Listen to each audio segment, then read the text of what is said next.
Banking டாபிக்ஸில் இருக்கிற one of the important basic topic தான் வந்து பெர்சன்டேஜ். ஸோ இப்போ ரொம்ப முக்கியமானது.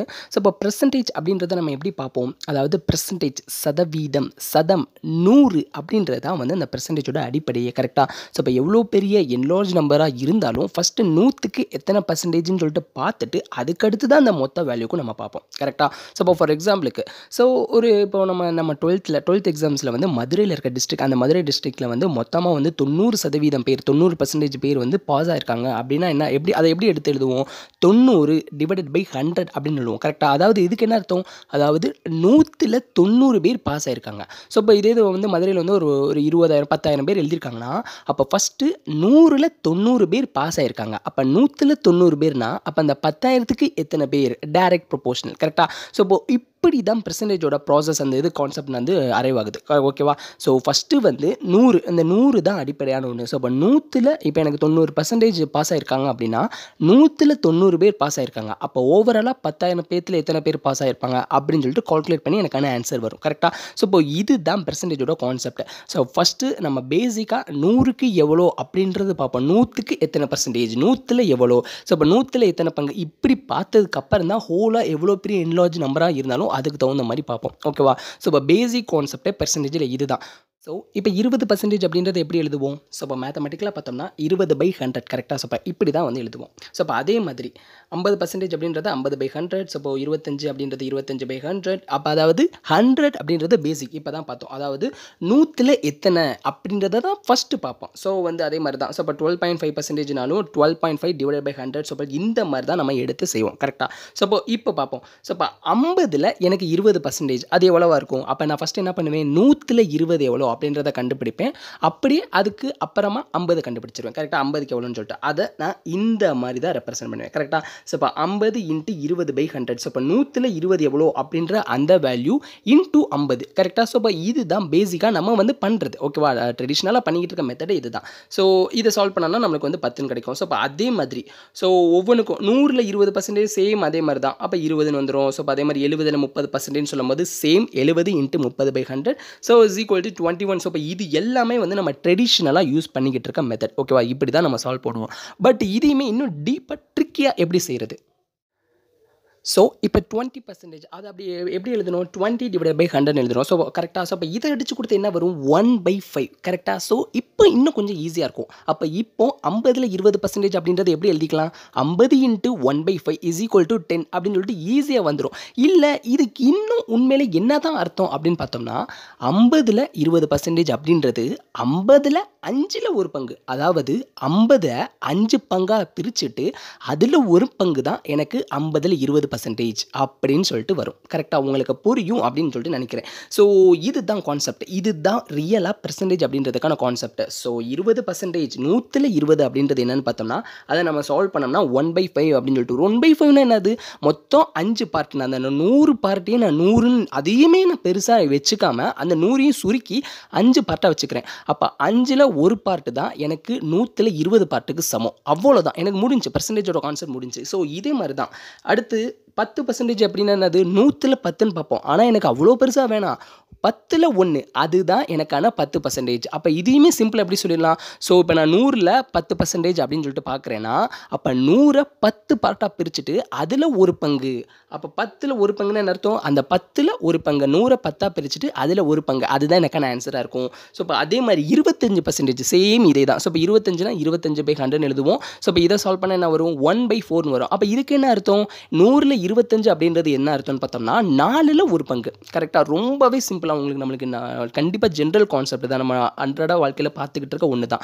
ஸோ இப்போ 4ல் ஒரு பங்கு அதுதான் என்ன சொல்லுவோம்னா 100ல் 25 பங்கு அப்படின்னு சொல்லிட்டு சொல்லுவோம். அப்போ நம்ம எவ்வளோ பெரிய வேல்யூ, எவ்வளோ பெரிய நம்பர் கொடுத்தாலும் சிம்பிளாக நம்ம இந்த மாதிரி யூஸ் பண்ணாலே போதும். அப்போ கொடுத்துருக்க நம்பரை இப்போ ஃபார் எக்ஸாம்பிளுக்கு 25%ன்னு கொடுத்துருக்காங்கன்னா, அப்போ அந்த கொடுத்துருக்க நம்பரை 4 பார்ட்டாக பிரிக்கணும். அப்போ 4 பார்ட்டாக பிரித்து அதில் ஒரு பார்ட்டு தான் எனக்கான ஆன்சராக இருக்கும். கரெக்டாக? ஸோ இப்போ இதே மாதிரி தான். ஸோ இங்கே பாருங்கள், அதாவது 12.5% அப்படின்றது 1/8. ஸோ இப்போ இதை எப்படி எழுதியிருக்கோம், ரொம்ப சிம்பிள். அதாவது 12.5% அப்படின்றது என்னது, ஸோ அதாவது 12.5 அப்படின்றது என்னது, 25/2. கரெக்டாக? ஸோ ஆக்சுவலாக இதான் இதோட ஃப்ராக்ஷன் வேல்யூ வந்து இதுதான். கரெக்டாக? அப்போ ஆல்ரெடி எனக்கு 25%ஓட வேல்யூ என்னது, பர்சன்டேஜ் வேல்யூ 1/4. அப்போ நான் வந்து இப்படி எழுதிக்கிறேன். ஸோ 25க்கு வந்து ஆல்ரெடி 1/4னா இதோட by 2 இதில் பாதி. அப்போ இதில் பாதி என்னது 1/8. ஸோ இப்படி தான் நான் வந்து இப்படி தான் வந்து நான் இதை வந்து கன்வே பண்ணியிருக்கேன். ஸோ இப்படி நம்மளுக்கு மாற்ற தெரிஞ்சிருக்கணும். ஸோ நம்மளுக்கு ஃப்ராக்ஷனில் கொடுத்தாலும் இல்லை எந்த மாதிரியான பர்சன்டேஜ் கொடுத்தாலும் அதை நம்ம நார்மலாக இந்த மாதிரி சிம்பிள் ஃப்ராக்ஷனாக மாற்ற தெரிஞ்சிருக்கணும். ஸோ இதுதான் பேசிக்கான கான்செப்ட். ஸோ இப்போ இந்த மாதிரி எவ்வளோ பெரிய நம்பர்ஸ், அதாவது பர்சன்டேஜிலுமே எவ்வளோ பெரிய நம்பர் கொடுத்து பர்சன்டேஜ் கண்டுபிடிக்க சொன்னாலும் அதை நம்ம ஈஸியாக நம்ம வந்து ஃப்ராக்ஷன் வேல்யூவாக கன்வெர்ட் பண்ணி வச்சுக்கலாம். ரொம்ப ட்ரிக்கியாகவும் இருக்கும். ஸோ இப்போ இங்கே பாருங்கள் 33.33%, அதாவது 3333 சொல்லிட்டு போய்கிட்டே இருக்கும். ஸோ இப்போ இதோட அப்ராக்சிமேட்டோட பர்சன்டேஜோட வேல்யூன்னு பார்த்தோம்னா நம்ம 1/3 அப்படின்னு சொல்லிட்டு ஃப்ராக்ஷன் வேல்யூவாக எடுத்துக்கலாம். ஸோ இப்போ இதுக்கு அடுத்து 66.66னா அப்போ இதுக்கு என்ன அர்த்தம் 2 × 33.33 கரெக்டாக. அப்போ இங்கே சிம்பிளாக ஃப்ராக்ஷனோட எனக்கு வந்து 2 மல்டிப்ளைட் ஆகும். ரொம்ப சிம்பிள். அதே மாதிரி 99.99% கிட்டத்தட்ட 100 தான். ஸோ இப்போ அதை எப்படி எழுதிக்கலாம், இந்த மாதிரி எழுதிக்கலாம். ஸோ ஃப்ராக்ஷன் வேல்யூவில் 1 அப்படின்றது எதை மீன் பண்ணும், 100% அப்படின்றத மீன் பண்ணும். ரொம்ப ரொம்ப ட்ரிக்கியாக இருக்கும், சிம்பிளாக இருக்கும். ஸோ இதுக்கு அடுத்து பார்த்தோம்னா சேம் அதே மாதிரி தான் 25% இப்போ பார்த்தோம் 1/4 எழுதலாம். அடுத்து 50 2/4, ஏன்னா 2 அந்த 2 டைம்ஸ் வந்து மல்டிப்ளைட் ஆகுது.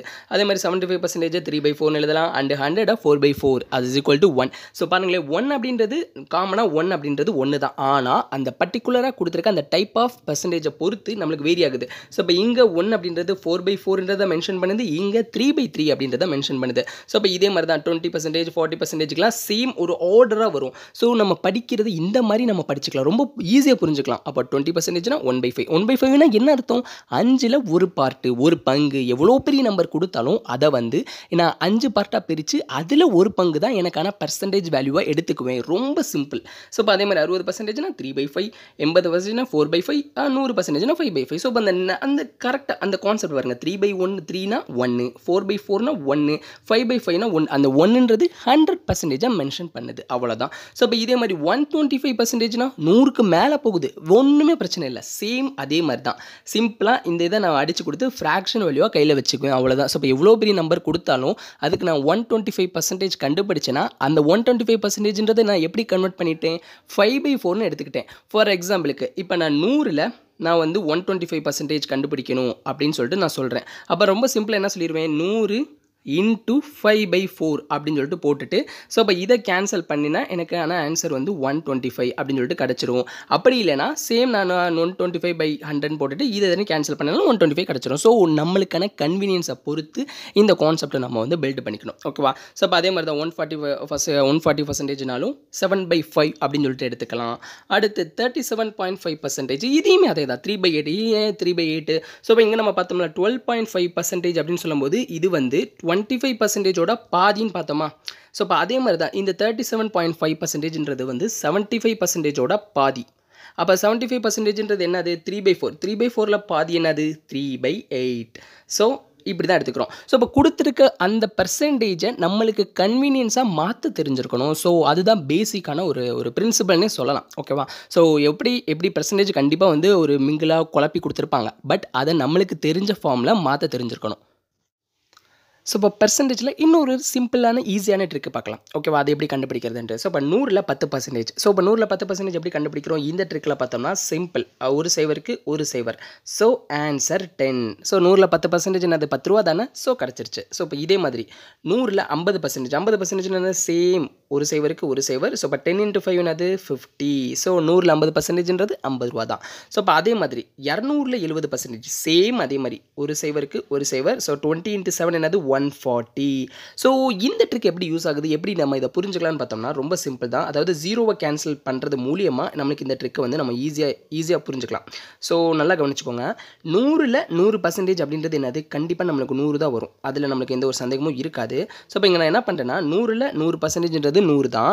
இப்போ நான் எனக்கு 100ல் வந்து 10% தான் வேணும் அப்படின்னு சொல்லும்போது எனக்கு ஆல்ரெடி இருந்ததுலேருந்து ஒரு சைவர் கம்மியாகுது, கரெக்டாக. அப்போ கண்டிப்பாக மொத்த அளவில் இருந்தும் எனக்கு ஒன்று கம்மியாகும். ஸோ 100ல் 10% அப்படின்றது 10 ரூபா அப்படின்னு சொல்லிட்டு எனக்கு நல்லாவே தெரியும். ஸோ இப்போ இது எனக்கு 100ல் 1% தான் வேணும் அப்படின்னு சொல்லும்போது எனக்கு ஆல்ரெடி இருந்ததை காட்டிலும் ஒரு சைவர் கம்மியாகுது 100ல் 1% சொல்லும்போது.